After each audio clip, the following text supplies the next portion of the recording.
Hello friends, welcome to market study. देखिए, ये set number 3 है जो कि एचपीसीएल के लिए मैं तैयार कर रहा हूँ। ठीक है, और इम्पोर्टेंट क्वेश्चन रहेंगे ये। और ये सारे एग्जामिनेशन के लिए इम्पोर्टेंट रहेंगे, जैसे सीपीसीएल है, ओएनजीसी है, इंडियन ऑयल है, एचपीसीएल है। शुरू करते हैं। जो भी लोग नए हैं वो चैनल को प्लीज़ सब्सक्राइब जरूर कर लीजिएगा। चलिए, फर्स्ट क्वेश्चन देखते हैं। फर्स्ट क्वेश्चन कह रहा है, a body moving with a velocity 1 metre per second has kinetic energy of 1.5 joule, mass of the body is. ठीक है, सिंपल क्वेश्चन है। आपको क्या करना है, यहाँ पे जो दिया रखा है वो देखो। वी फॉर जो दे रखा है, वेलोसिटी जो रखी है 1 मीटर पर सेकेंड दे रखी है। ठीक है, काइनेटिक एनर्जी दे रखी है के इजकल टू दे रखी है 1.5 जूल। ठीक है, और इसके बाद मास आपको पूछा गया है। ठीक है, काइनेटिक एनर्जी का फॉर्मूला होता है के बराबर हाफ एम वी स्क्वायर। पता है आप सभी को, के की वैल्यू दे रखी है 1.5, हाफ एम आपको निकालना है, वी कितना दे रखा है 1, तो 1 तो 1 ही रहेगा। दो का इधर गुणा करेंगे तो एम बराबर यहाँ पे हो जाएगा 3। ठीक है, 3 किलोग्राम। तो यहाँ पे आंसर आ जाएगा सी ऑप्शन। समझ में आ गया, हाफ एम वी स्क्वायर होता है। ठीक है, और आपकी पोटेंशियल एनर्जी होती है यू बराबर एम जी एच, जो आपको पता होना चाहिए। चलिए, सेकंड क्वेश्चन देखते हैं। सेकंड क्वेश्चन देखिए क्या कह रहा है, if the ratio of g by e 0.4, the Poisson ratio will be. Poisson ratio पूछा है। ओके, तो हमारा दे रखा है, देखो जी बाई ई दे रखा है, वो दे रखा है 0.4, और हमारा पॉइजन रेशियो मतलब म्यू आपको की वैल्यू निकालनी है। म्यू की वैल्यू निकालनी है। हमारे एक इक्वेशन होता है ई इजकल टू 2g 1 + म्यू। ठीक है, यहाँ पे हम ई यहीं के यहीं रखेंगे, और ये वाला जी है ना, ये वाला ये यहाँ पे लेके आएंगे जी। तो यहाँ पे बचेगा 2 1 + म्यू। ठीक है, तो ई बाई जी का, जी बाई ई का वैल्यू 0.4 है, लेकिन ई बाई जी का वैल्यू हो जाएगा 1/0.4। ठीक है, उल्टा कर देंगे, इजकल टू 2 1 + म्यू। ठीक है, इसको यहाँ से करेंगे। देखो, ये पॉइंट यहाँ से हटाएंगे, अगर यहाँ से ये पॉइंट हटाएंगे तो यहाँ पे हो जाएगा 10। ठीक है, समझ में आ रहा है ना, यहाँ पे 10 हो जाएगा। तो यहाँ आ जाएगा 10/4 इजकल टू 2 1 + म्यू। दो से काट दो इसको, मैं कैलकुलेशन कर रहा हूँ सिर्फ आपको समझाने के लिए। और यहाँ पे 4 ये हो जाएगा, यहाँ पे 5/4 माइनस ये वाला 1 है वो इस यहाँ लेके आएंगे, म्यू ये बचेगा। तो 4 × 4 और 5/4 का, तो 1/, यहाँ पे 4 बचेगा। म्यू की वैल्यू हो जाएगी 1/4, और म्यू की वैल्यू अगर यहाँ पे अगर 4 का भाग दोगे इसमें तो 0.25 आ जाएगा आंसर। ठीक है, 0.25, b option is the correct answer. समझ में आ गया होगा जहाँ तक है, कोई दिक्कत नहीं है यहाँ तक। अब यहाँ पे इंपॉर्टेंट पॉइंट देखिए, जो कि आपके एग्जामिनेशन में पूछे जाते हैं डायरेक्टली। यहाँ पे रिलेशन बिटवीन टू ई जी के और म्यू। ठीक है, सबसे पहले ये ध्यान रखो, ई जे के म्यू क्या होता है। तो यहाँ पे ई इजगल टू म्यू जो होता है वो पॉइजन रेशियो होता है।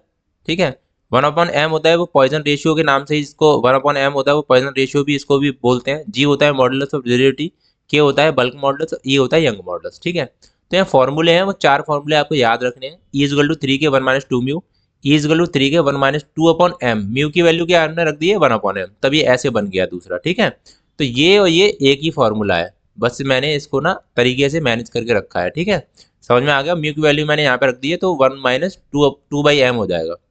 फिर दूसरा फॉर्मूला होता है यहाँ पे ये 9 kg/3 के + जी। ठीक है, फिर एक होता है यहाँ पे, इसको हम ड्राइव करेंगे तो ये ऐसे बन जाएगा 9/e = 1/k + 3/g। इसको सॉल्यूशन करोगे ये बन जाएगा। फिर ये होता है e = 2g 1 + म्यू, और यहाँ पे म्यू की वैल्यू अगर मैं रख दूंगा तो यहाँ पे m+1 हो जाएगा, m+1/m। ठीक है, जब सॉल्व करेंगे यहाँ पे 1/m को सॉल्व करेंगे तो m+1/m। इस तरीके से भी वो एग्जामिनेशन में देता है आपको। ठीक है, degree of freedom theory of machine में डी ऑफ एफ होता है 3l - 1 - 2j - h। ठीक है, यहाँ पे l नंबर ऑफ लिंक होता है, j नंबर ऑफ जॉइंट होता है, h होता है नंबर ऑफ हायर पेयर। ठीक है, क्लियर यहाँ तक। उसके बाद देखिए यहाँ पे जो क्वेश्चन है, if a material show different property in different direction. कोई भी एक प्रॉपर्टी है उसकी जो प्रॉपर्टी है, ठीक है, डिफरेंट डायरेक्शन में है। जब कोई पदार्थ भिन्न भिन्न दिशाओं में अलग अलग गुण प्रदर्शित करता है तो उसको क्या बोलते हैं? आइसोट्रोपिक बोलते हैं, होमोजेनियस बोलते हैं, एनाइसोट्रोपिक बोलते हैं, हेट्रोजेनियस बोलते हैं। तो इसका आंसर क्या हो जाएगा? एनाइसोट्रोपिक, ठीक है, सी आंसर हो जाएगा। आई थिंक आपको ये चीज़ क्लियर नहीं होगी, मैं लेकिन मैं इसको टॉपिक में कराऊंगा और मैंने करा भी रखा है। पहले आप प्ले लिस्ट देखोगे तो करा, क्योंकि यहाँ एक्सप्लेन करना बहुत ज़्यादा क्रिटिकली हो जाता है, क्योंकि वहाँ बहुत ज़्यादा वॉलपेपर लगाने हैं, मुझे डेफिनेशन लिखनी है, तो मैं इसके लिए ना एक अलग अलग टॉपिक भी लिख रहा हूँ, ठीक है। देखिए, the equivalent length of the column when ends fix and the other is free is. तो यहाँ पे क्या हो जाएगा? मतलब ये कह रहा है इक्विवेलेंट लेंथ बताइए column when and, one and तुम्हारा क्या है? वन एंड फिक्स है, अदर फ्री है। तो ऐसी कंडीशन में क्या होता है? एल बराबर 2L होता है। डी ऑप्शन इसका हो जाएगा। हम यहाँ पे डायरेक्टली देख लेते हैं एक बारी। बोथ द एंड हिंज होते हैं या पिन होते हैं तब तब एल बराबर एल होता है, जिसका फॉर्मूला होता है पाई स्क्वायर ए अपॉन एल स्क्वायर होता है, ठीक है। बस तुम्हें ये याद रखना है और फॉर्मूला आपको याद रखना है पाई स्क्वायर ए अपॉन एल स्क्वायर, ठीक है। तो एल बराबर एल रखोगे तो यही निकलेगा, pi square A upon L square. Both and fix होते हैं तो एल बराबर एल बाई 2 होता है इफेक्टिव लेंथ, यहाँ पे 4 पाई स्क्वायर ए अपॉन एल स्क्वायर होता है। इसके बाद one and fix and other hinge होता है तो एल बराबर √2 होता है, तो इसको सॉल्व करेंगे तो 2 पाई स्क्वायर ए अपॉन एल स्क्वायर हो जाएगा। One and fix and other free करोगे तो एल बराबर 2L होगा, तो 4 पाई स्क्वायर ए अपॉन 4L स्क्वायर हो जाता है, ठीक है। तो ये मैंने सॉल्व करके आपको पेज दे दिया है, जिससे आपको ये स्क्रीनशॉट ले लेना और काफ़ी एग्जामिनेशन में पक्का इससे क्वेश्चन बनता ही बनता है, ठीक है। न्यूमेरिकल बने या फिर एक थियोरटिकली। क्वेश्चन देखिए, in a 4 bar chain mechanism there are 4 links, ठीक है, 4 लिंक्स हैं एंड 4 टर्निंग पेयर है, 4 टर्निंग पेयर है। If one link is fix, one link को फिक्स करा जा रहा है, डिग्री ऑफ फ्रीडम पूछा है, ठीक है। तो यहाँ पे हम डिग्री ऑफ फ्रीडम का फॉर्मूला हमने पढ़ा था अभी, क्या होता है? F equal to 3L minus 1 minus के 2J माइनस एच। एच होता है हमारा हायर पेयर, जे होता है जॉइंट और एल होता है लिंक। 3L बराबर कितना है? 4 लिंक है तो 4 माइनस 1 हो गया, और 2 इंटू जे कितना है हमारा? यहाँ पे जे कितना है? 4, और ये 0 है। 3 में से ये 3 बचेगा, ये 9 हो जाएगा और ये 8 हो जाएगा। तो हमारा डिग्री ऑफ फ्रीडम जो निकलेगा एफ इजकल टू 1 निकलेगा, ठीक है। तो ये आंसर यहाँ पे होने वाला है, कोई दिक्कत नहीं यहाँ तक। आगे देखते हैं question number 6। Governor basically work to, governor होता है वो बेसिकली क्या करता है? Control the speed, control the fuel supply, control fuel according to the engine load और नन ऑफ एवर। तो हमारा आंसर हो जाएगा यहाँ पे c option is the correct answer, ठीक है। Control the fuel according to engine load, fuel की, इंजन के लोड के साथ साथ वो कंट्रोल करता है फ्यूल की सप्लाई को भी, ठीक है। देखिए यहाँ पे देखिए, the ratio of circular pitch to the module is. Okay, सबसे पहले हम क्या करेंगे? हम सर्कुलर पिच पहले लिखेंगे। सर्कुलर पिच होती है, क्या होती है? पाई डी अपॉन टी होती है, ठीक है। और डायमीटर पिच होती है डी पी डी होती है, डायमीटर पिच होती है वो टी अपॉन डी होती है। और मॉड्यूल होता है वो क्या होता है? डी अपॉन टी होता है। आपको पूछा क्या है? आपको पूछा है the ratio of circular pitch, okay, मतलब पी सी बाई मॉड्यूल पूछा है। तो पी सी हमारा क्या हो गया?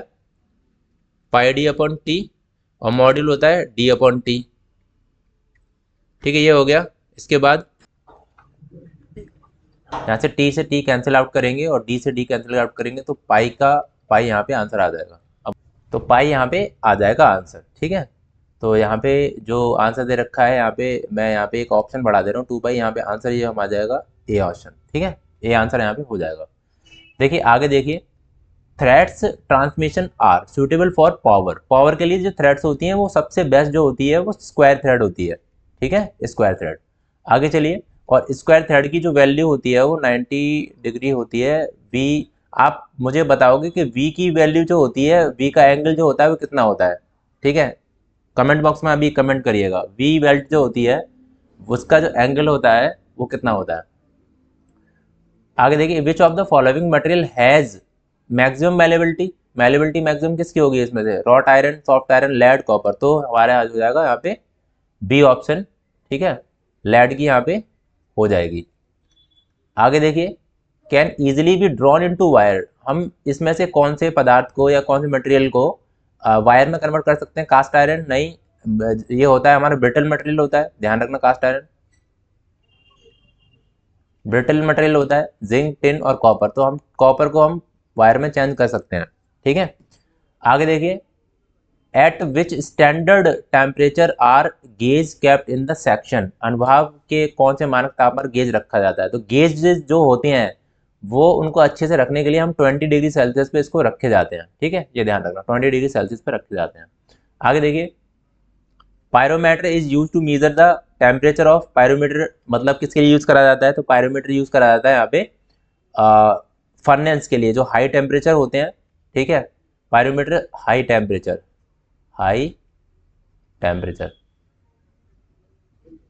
एक टेम्परेचर स्केल का फॉर्मूला बता दे रहा हूँ आपको, जो काफ़ी इंपॉर्टेंट रहेगा। C/5 F-32/9 K-273/5। ठीक है, 273 है ये। तो ये फॉर्मूला ना सेल्सियस से स्केल फॉरेनहाइट में बदलना है या फिर केल्विन से फॉरेनहाइट बदलना है, तो तीनों को आप कोरिलेशन करके यहाँ पे कर सकते हो।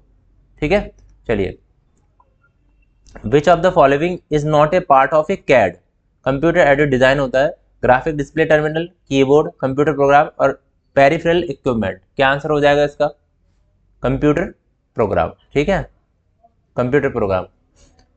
आगे देखेंगे, process layout is employed for, process layout जो होती है वो किसके लिए होती है, बैच प्रोडक्शन के लिए होता है।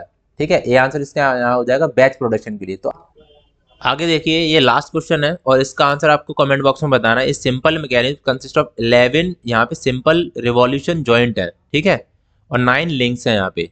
What is the degree of freedom, तो इस पर करेक्ट आंसर जो बताएगा, मुझे अच्छा खुशी होगी कि आपने एक सवाल करा था पहले, मैंने आपको बताया था, उसी से रिलेटेड है ये। तो डिग्री ऑफ फ्रीडम का मैंने फॉर्मूला बता रखा है, इसको प्लीज़ सॉल्व करके आंसर जरूर बताना। ठीक है, 2 क्वेश्चन मैंने पूछा है, वी बेल्ट का एंगल क्या होता है और इसका क्या बोलते हैं डिग्री ऑफ फ्रीडम कितना निकलेगा। जो आप बताएगा वही एग्जाम में पास होगा। ठीक है, चलिए, और यहाँ पे HPCL 2025 का चल रहा है सारा प्रोसेस, और यहाँ पे मैकेनिकल सेट 4 देखेंगे आगे, और मैं धीरे धीरे क्वेश्चन बढ़ा रहा हूँ। ठीक है, पहले 10 ले रहा था, फिर 15, फिर 20, ऐसे करके लूँगा। बाकी हमारा एप्लीकेशन है, वहाँ पे मेरे PDF नोट्स बहुत सारे अपलोडेड हैं, वहाँ पे देख लीजिए आप एक बार चाहो तो, क्योंकि जिसको जल्दी से तैयारी करनी है, क्योंकि आप अगर क्लास के भरोसे रहोगे तो शायद दिक्कतें होंगी आपको, क्योंकि 10-12 क्वेश्चन से कुछ नहीं होने वाला, तो आपको तैयारी ज़्यादा से ज़्यादा करनी पड़ेगी। ठीक है, चलिए, thank you for watching this video, like जरूर करना, सब्सक्राइब जरूर करना जो भी लोग नए हैं चैनल पे।